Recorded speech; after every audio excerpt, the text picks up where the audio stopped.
میں اپنی بات ختم کروں گا۔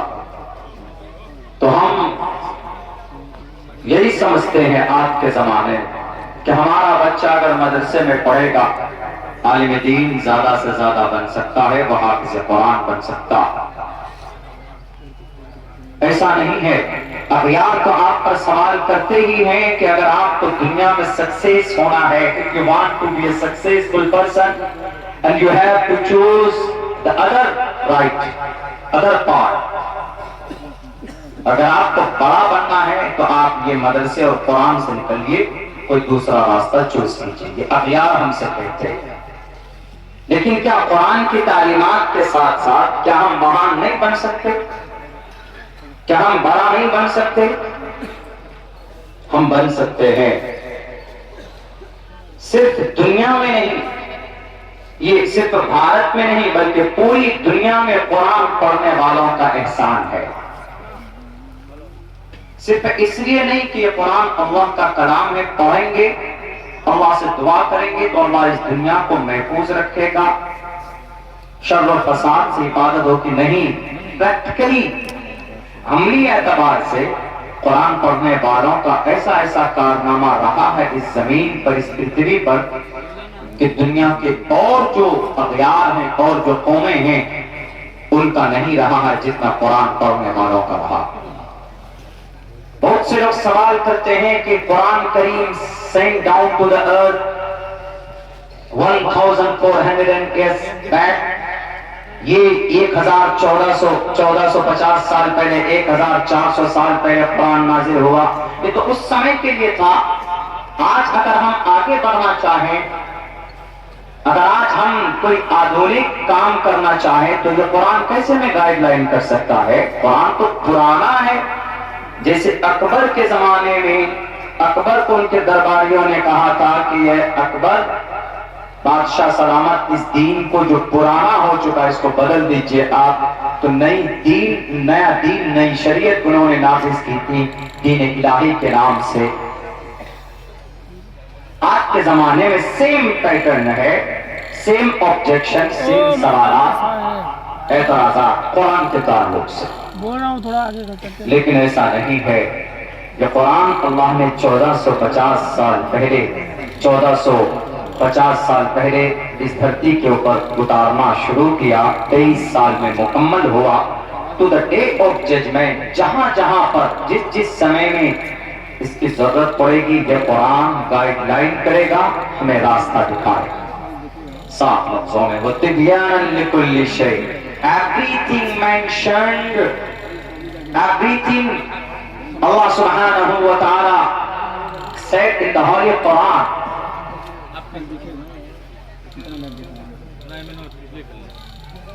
اب ہماری صرف مدرسوں میں لوگوں کی نظر ہے،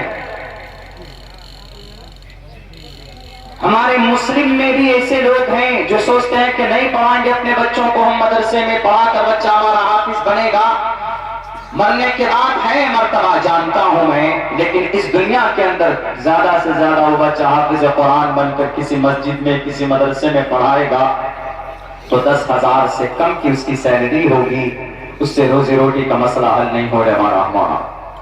میں آپ کو دعوے کے ساتھ کہتا ہوں میرے مسلم بھائیوں کہ آپ قرآن سے اگر محبت کرتے ہیں، قرآن پڑھ کر بھی آپ دنیا کے اور اکیڈمک کوالیفیکیشن کو حاصل کر سکتے ہیں۔ اور سنیے، اکیڈمک کوالیفیکیشن قرآن سے ایسا نہیں کہ وہ الگ سلیبس تیار کیا گیا ہے، قرآن سے ہے اس کا وجود۔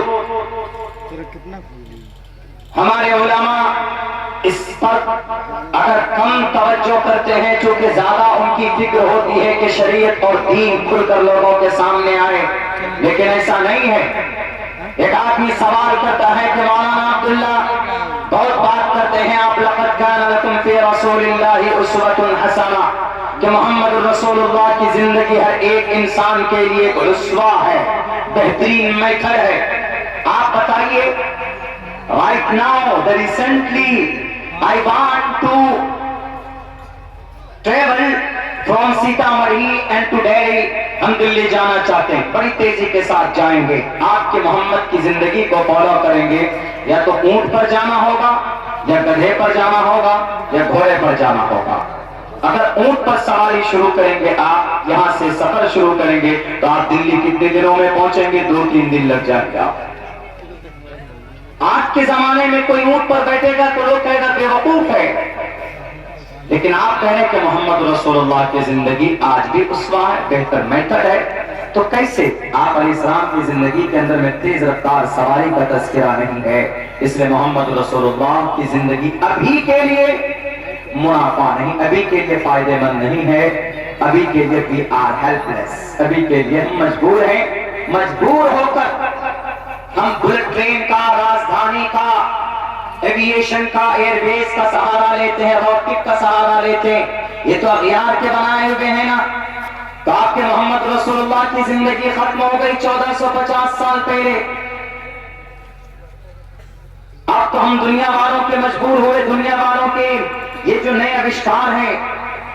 ہم نے ان سے کہا کہ جناب تمہاری سوچ غلط ہے. You have to just consider in the قرآن کریم، قرآن کریم کے طرف ذرا فالو کرو، غور کرو تو تمہیں پتا چلے گا کہ آج کی تاریخ میں بھی اللہ کے نبی علیہ السلام کی زندگی اور قرآن،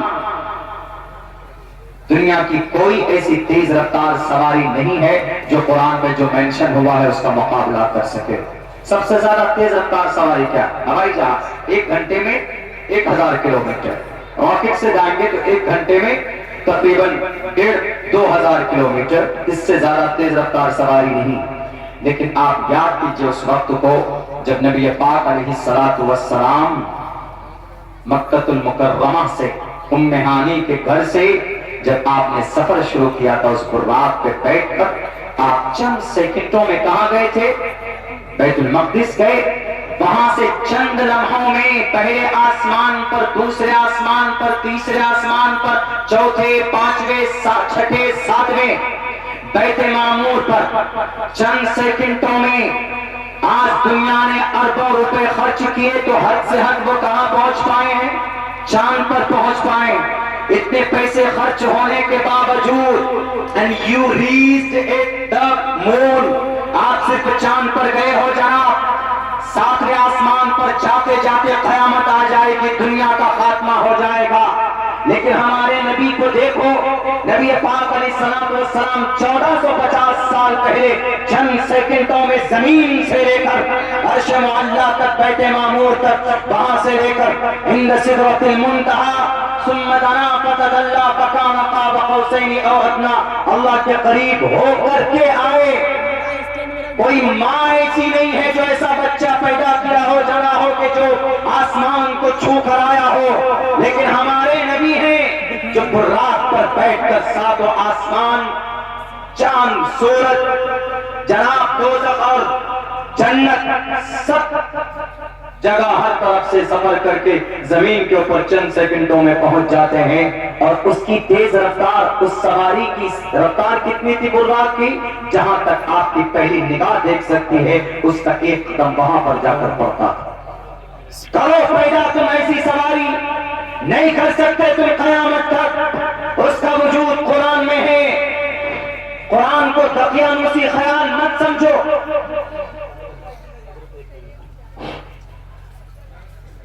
محترم حضرات، ایک ضروری کتاب ہے جو صرف 1450 سال پہلے کے لیے نہیں بلکہ آپ کو جب جو ضرورت پڑ جائے یہ قرآن آپ کو آپ کے لیے رہبری کرنے کے لیے تیار ہے. لیکن شرط یہ ہے کہ ہمیں اس طرح محنت کرنی پڑے. کیا یہ یہود و نصارہ ہمارے قرآن سے ریسرچ نہیں کرتے بلکہ جدید سائنس کی بنیاد البرٹ آئنسٹائن نے بہت سارے میتھڈ قرآن کریم سے نکال کر انہوں نے دنیا کے سامنے پیش کیا. ہمارے مدرسوں میں پڑھنے والوں کو ٹارگیٹ کیا جاتا ہے، حافظ قرآن کو ٹارگیٹ کیا جاتا ہے، عالم دین کو شک کی نگاہ سے دیکھا جاتا ہے کہ نہیں جناب یہ تو قرآن پڑھنے والے ہیں. ایک کہا جائے تو قرآن پڑھنے والے ہیں، محمد رسول اللہ کو کے ماننے والے ہیں. and they don't know، they are nothing، کچھ نہیں ہے. یہ کہتے ہیں they are nothing، کچھ نہیں جانتے، دنیا سے کوئی سروکار نہیں. یاد رکھیے، ان کو بتائیے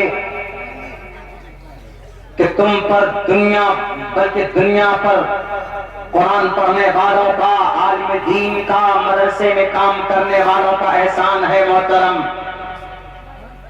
یہ جتنے بھی آنکھوں میں پٹی باندھ کر جو آنکھ بالکل اناپ شناپ مدرسے پر، ہمارے مدرسے میں پڑھانے والوں پر الیگیشن سے لگاتے ہیں، بالکل بے بنیاد۔ قرآن پڑھ کر ایسے مہان انسان بنے ہیں، تاریخ اٹھا کر دیکھ لیجئے، آج بھی آکسفورڈ یونیورسٹی کے اندر ایک کتاب پڑھائی جاتی ہے، آج بھی۔ عبداللہ سالم is a right.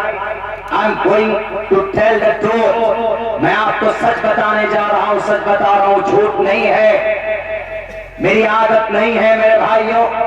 جب تک ہم کسی چیز کو اپنی زبان پر نہیں لاتے، 3-4 طریقے پر اس کی تحقیق نہیں ہو جاتی۔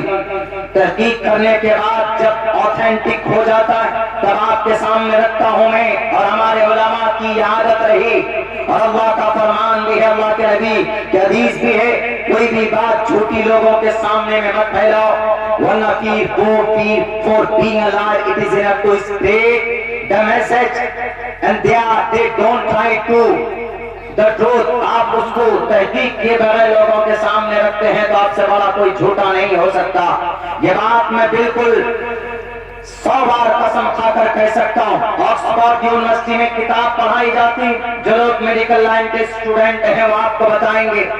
کیمبرج یونیورسٹی میں، ہارورڈ یونیورسٹی میں کون سی کتاب ہے؟ القانون۔ اس کتاب میں 10 لاکھ الفاظ ہیں۔ کتنے؟ 10 لاکھ الفاظ اس کتاب میں ہیں، 5 چیپٹر ہیں اس کتاب کے۔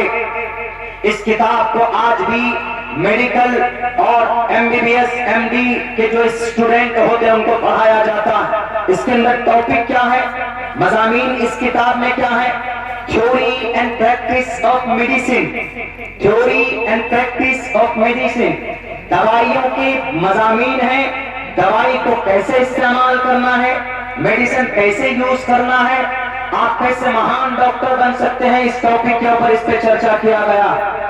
آپ کہیں گے تو بڑا مہان انسان ہوگا جس نے اتنی بڑی کتابیں لکھی، وہ بہت بڑا کوئی پروفیسر ہو سکتا۔ بھارت کی نظر میں دیکھیں تو وہ کوئی IPS یا IS یا UPSC کریک کر کے وہاں پہنچا ہوگا، یا کسی بڑی یونیورسٹی کا کوئی ریٹائر پروفیسر ہوگا، آپ یہی سوچیں گے۔ دنیا والوں نہیں، 10 لاکھ الفاظ والی کتاب کو لکھنے والا کوئی ہے، وہ ایک حافظ قرآن ہے، دنیا اس کا نام نہیں جانتی تو جان لو، اور غلط فہمی پیدا کرنا بند کرو۔ اس شخص کا نام شیخ حسین ابن علی زینہ ہے، جو 10 سال کی عمر میں مدرسے میں پڑھ کر حافظ قرآن بنا تھا۔ اگر تم کو لگتا ہے کہ قرآن پڑھنے والا مہان نہیں بن سکتا تو اٹھاؤ ابو بکر محمد بن زکریا الرازی کی زندگی، دیکھو ان کی تاریخ اٹھا کر۔ 1923 کے اندر ڈاکٹروں کا امام کون؟ ابو بکر محمد بن زکریا الرازی۔ چیچک جیسی مہلک بیماری کی کھوج کرنے والا یہی ڈاکٹر ابو بکر محمد بن زکریا الرازی۔ یہی دنیا کے اندر اسٹون کا علاج کیسے کیا جاتا ہے، پیٹ کی پتھری کا، مثانے کا، ریڑھ کی ہڈی کے اوپر مضبوط ترین کسی کی ریسرچ ہے۔ ڈاکٹر لوگ غلام ہیں آج بھی ان کے، ڈاکٹر ابو بکر محمد بن زکریا الرازی کے، وہ قرآن پڑھنے والے تھے۔ قرآن پڑھنے والے کون؟ جنہوں نے کتاب